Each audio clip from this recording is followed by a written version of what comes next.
This video is about how to use rice flour for gluten-free baking. If you want to make fabulous baked goods in your kitchen that nobody knows is gluten-free, you need to learn a little bit more about the different gluten-free flours available. I've been cooking gluten-free and teaching cooking classes for 10 years, and I know that you can learn to bake the things that you love in your own kitchen. So for the rice flour, I'm going to talk about white rice flour, sweet rice flour, and brown rice flour.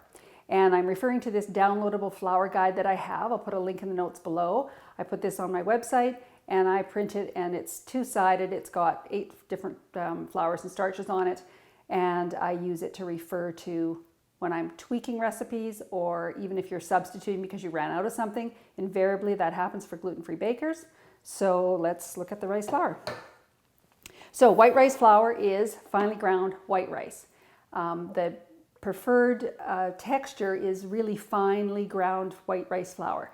But the thing is, you can't know when you buy rice flour which brand is finely ground. If you had them all open in front of you, I couldn't tell. So the Asian brands are said to be more finely ground. This is the one I've been using for 10 years, and I buy it at the Asian store, and it's a 400 gram package. It's just a little over $1, and I buy a couple of them like this so that I can always have some stock, some more to cook with.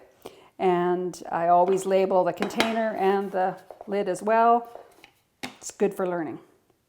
So white rice flour is the most common flour used in gluten-free baked goods, both store-bought goods or flour mixes that you buy, or homemade flour mixes. It is a smooth flavor, it's neutral, smooth texture, neutral flavor, and a long shelf life. So it adds lightness to baked goods, but too much of it gives that unappealing white, sort of translucent color. If you've ever baked anything, excuse me, with just white rice flour, you get that ugly color. And so we know that you don't want that. It's also not ideal in recipes that have low liquid and high fat, like cookies. So there's pros and cons to everything. Generally speaking, 30 to 60% of white rice flour in a flour blend should give you a good result with your baking. So that's the white rice flour. Now, sweet rice flour is called glutinous rice flour. And when I first started to bake gluten-free, of course I didn't know that. You go to buy it, this package says glutinous rice flour. It doesn't even say sweet rice flour on it. And the ingredient also says glutinous rice flour. So when I was first learning about the different flours, I just put both labels on my container: glutinous rice flour, sweet rice flour. So over time I learned that it was the same thing when I would run across that in different recipes. Sweet rice flour is one that I use in my flour blend. It's made from glutinous rice. Of course, that's a confusing name. There's no gluten in it. It also has a clean flavor, smooth and non-gritty texture. It adds lightness to baked goods, and it retains moisture a little bit better than plain white rice flour because it has a higher starch content. And it's not recommended for yeasted breads. Up to 40% of sweet rice flour is good in a blend, and it is excellent for cookies and muffins. It's also my favorite for a dusting flour. If you're dusting the counter when you're making biscuits or pastry, it's fine. You can also use tapioca starch, but I just find the sweet rice flour is much easier to work with and doesn't cake. And it can also be used as a thickener in soups and sauces. So I also actually have a small container of sweet rice flour in my cupboard, just when I want like a tablespoon for this or that for baking. And then lastly is the brown rice flour. So brown rice flour is made from the rice that still has the outer bran on it. So it's more nutritious. It's a little bit higher fat. It has a bit of a nutty flavor and can give your baked goods a little bit more of a brown color. So I buy Bob's Red Mill. The Asian stores don't sell brown rice flour. This is the one I typically buy. It's quite easy to find. It does have a shorter shelf life.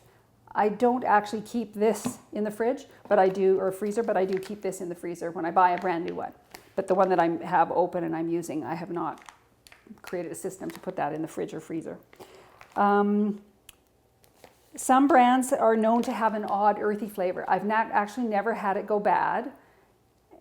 I do a fair amount of cooking, but I'm not baking every single day. So you can decide whether you need to keep it in the fridge or not. And again, too much of brown rice flour in your baked goods will cause a gritty texture. So there's lots of things that contribute to a gritty texture in your baking. And you just learn by the recipes that you make and how you use it over time. So just like the white rice flour, brown rice flour can be used 30 to 60% in a flour blend. And I would recommend, if you're baking cookies, to use brown rice flour, a recipe that has brown rice flour, or you could substitute some brown rice flour if you're trying to get those crisp cookies that you have maybe not been able to find yet. So that's the 3 flours and how I use them. I will put a link in the notes below to my post on that and to this downloadable flour guide. Another thing that I just recently did was make this copy of 11 different gluten-free flour recipes. So this is a recipe for a gluten-free flour blend that you would use at home.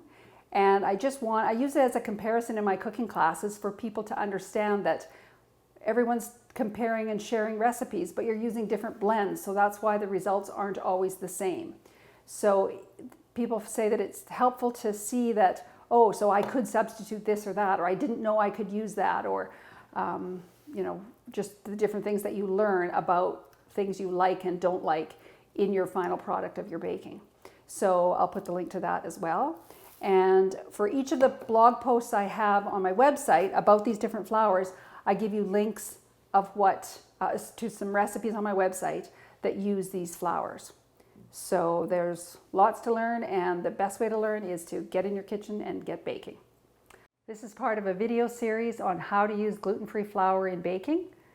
You'll find links below to the whole series with lots of recipes to try.